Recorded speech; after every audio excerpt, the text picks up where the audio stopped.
This is the Daily Blast from the New Republic, produced and presented by the DSR Network. I'm your host, Greg Sargent.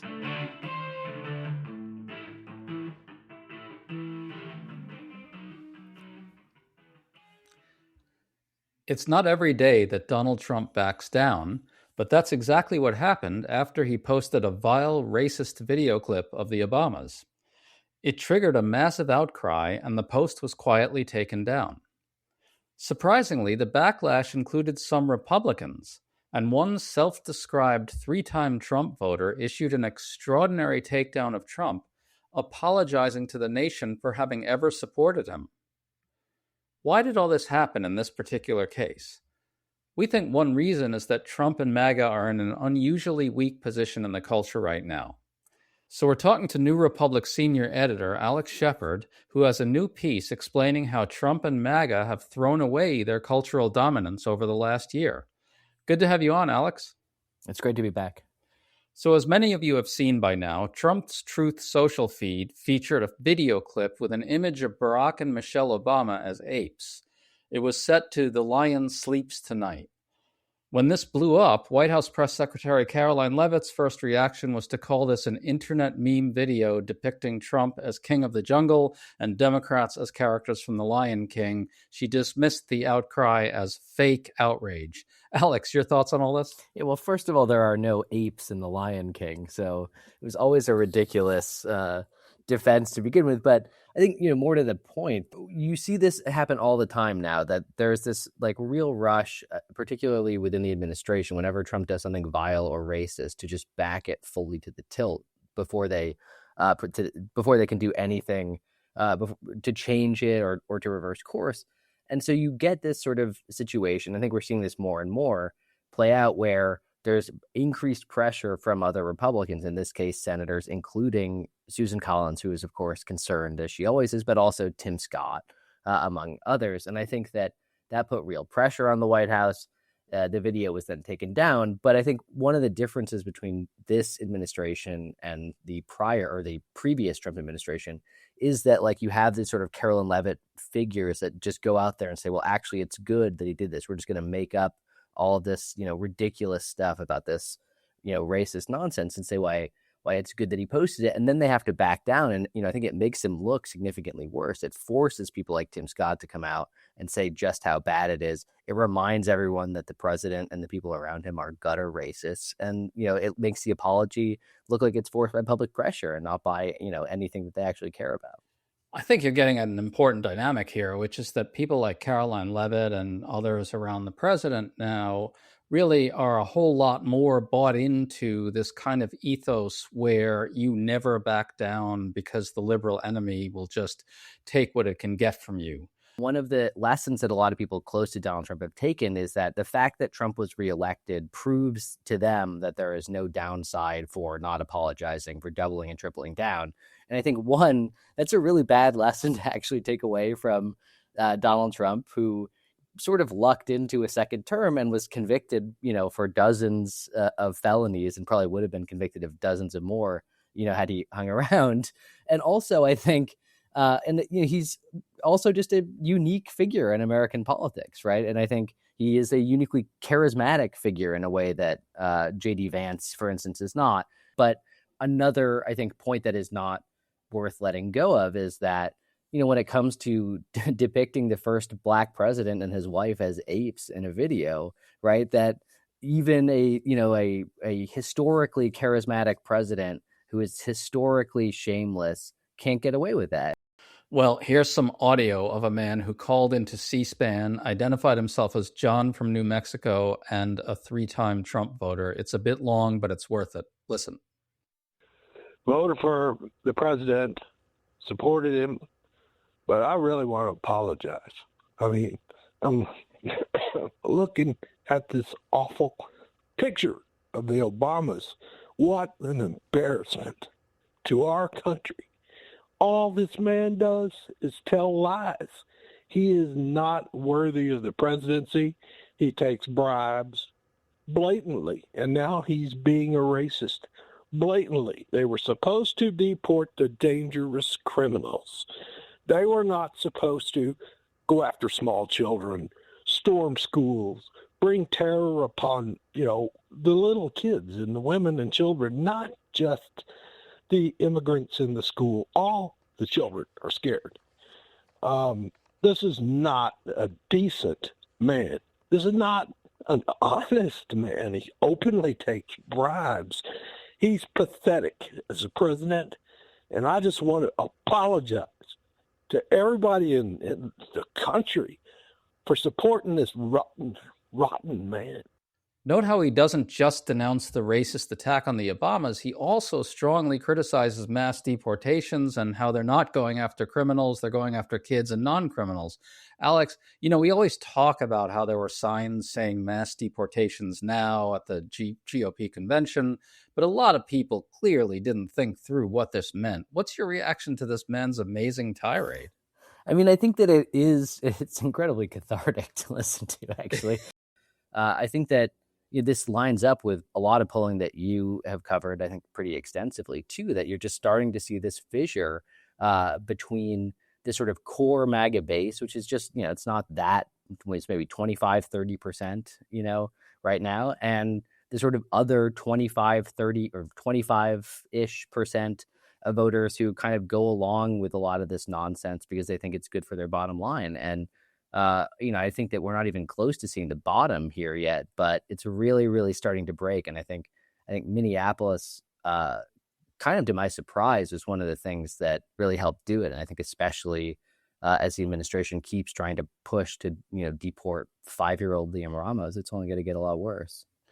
Yeah, I think I'm not the first to say this, but it's sure looking like Minneapolis is going to be kind of akin to Trump's Katrina. You mentioned earlier that Republicans were pretty harsh on this picture of the Obamas.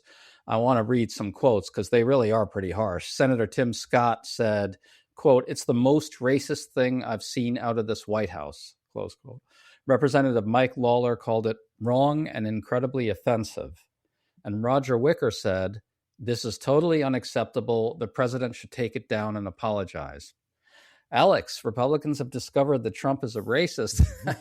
Yeah. Look, I think this was partly because this was so obvious an example, but I really don't think that's all it is. It seems to me that, and you got at this earlier, that even among Republicans, there's a newfound sense that something fundamental has broken in Trump's political standing. Is that too optimistic? No, I think that one of the big shifts, right, is that there was this idea in the last election, right? Let Trump be Trump.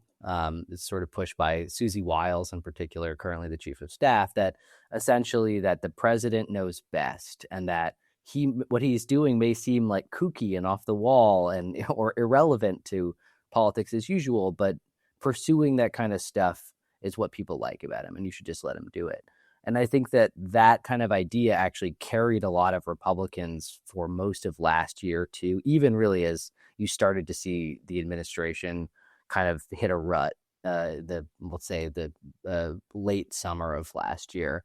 And what we're seeing now, I think, is a return to a lot of the dynamics of Trump 1, right? When Republicans were aware that the president being not in full possession of his mental faculties, to put it mildly, was a drag on their electoral prospects. And so I think what we're starting to see now is an increased willingness for politicians to call this kind of stuff out. But it sort of just returns us to think one of the biggest fictions of Trump 1, which is that Trump can stop doing all of this stuff, that he can somehow not post a fake racist Lion King video and maintain the aura of being Trump, that like Trumpian greatness will come when he drops all that stuff. That's who he is. The core of Trump's political appeal is like walking right up to the line where he posts a racist Lion King video. To stay up to date on all the news that you need to know, there's no better place than right here on the DSR network. And there's no better way to enjoy the DSR network than by becoming a member. Members enjoy an ad-free listening experience, access to our Discord community, exclusive content, early episode access, and more. Use code DSR26 for a 25% off discount on sign up at thedsrnetwork.com. That's code DSR26 at thedsrnetwork.com/buy. Thank you and enjoy the show.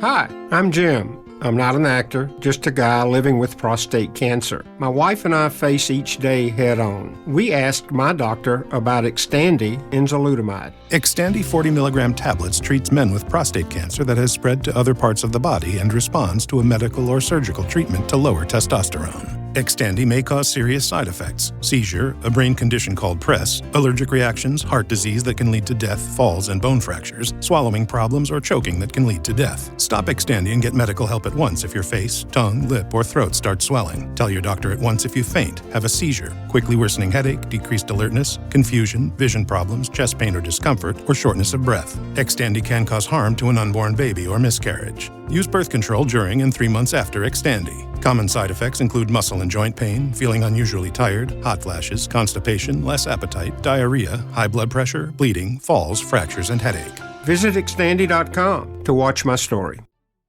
By the way, we should note that, as you pointed out, the post was quietly deleted, but an anonymous official placed the blame on an anonymous White House staffer who supposedly did this in error. As Politico put it, quote, "It was not immediately clear who in the White House has access to the president's Truth Social account."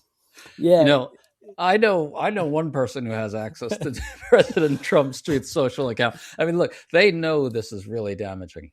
Everything always makes me feel ancient now when I talk about Trump, the first Trump, but there was the moment in the fall of 2015 where he had also posted a racist video and took it down and said, the post was made by a young intern who's sorry about it. And you're like, well, he's obviously lying then. He's obviously lying now. Like, it's a White House where no one can be accountable because the president's not accountable. And again, this is going to happen again. And it may happen again on Monday after the Super Bowl, right? Or Sunday night. Certainly might. Well, let's talk about your great piece that's in the New Republic. It argues that after Trump's win, there was kind of a widespread illusion that the culture had genuinely gotten much more right-wing and more reactionary, more MAGA, really.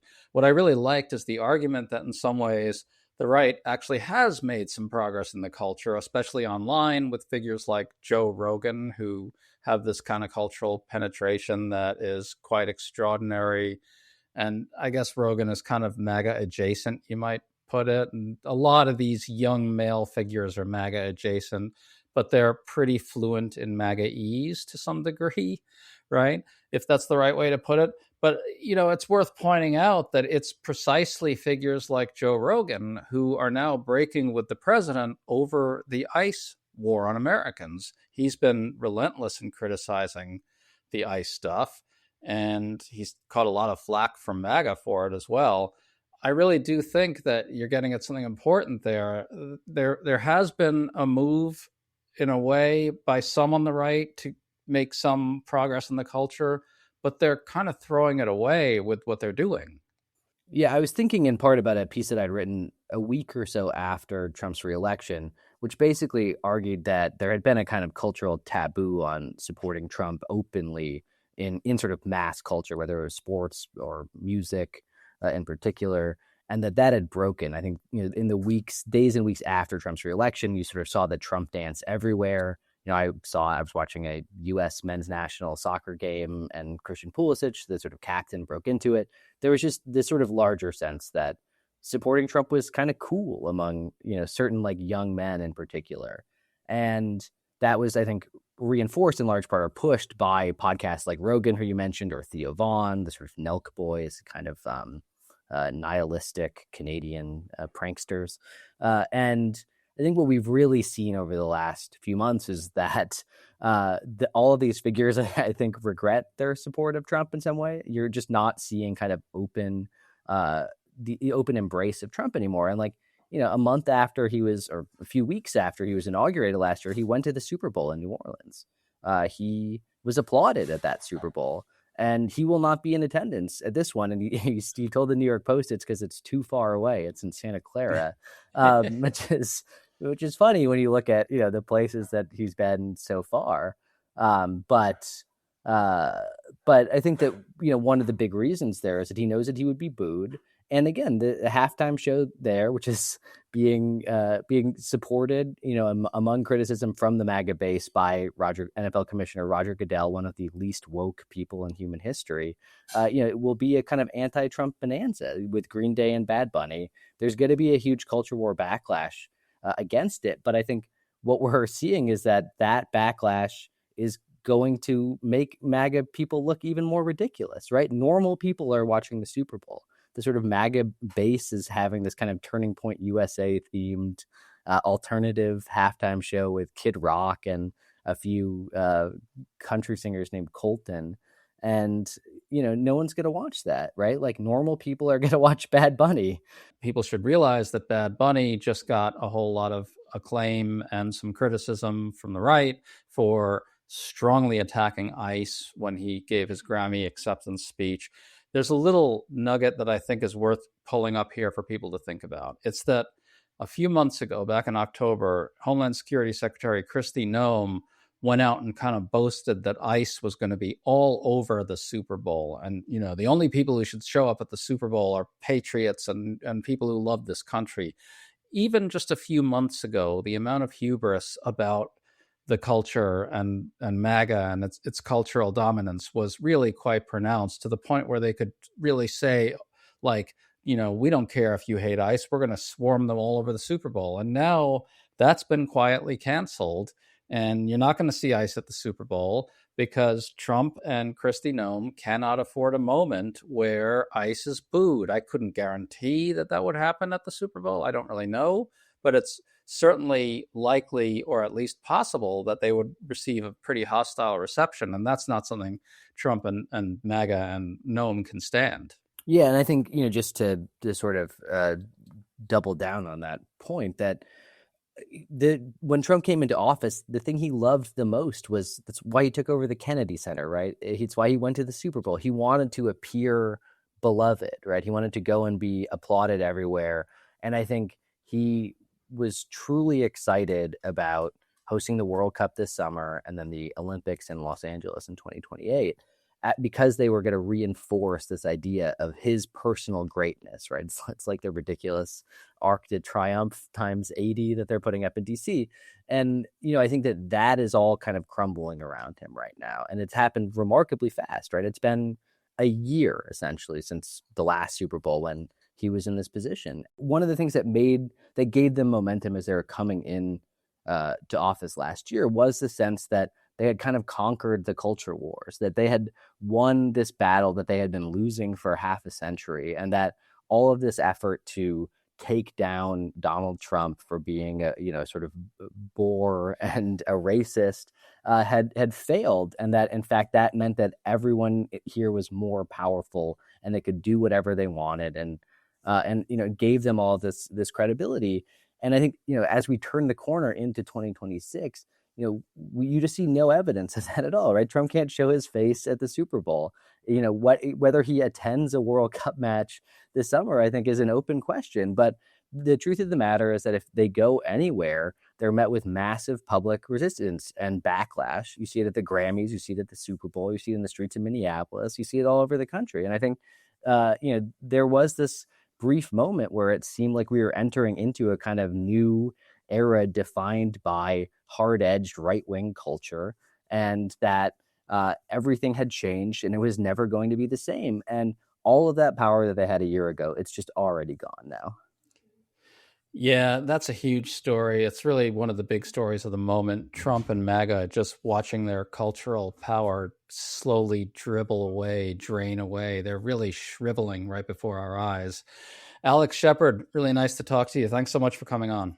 You too. I always appreciate it.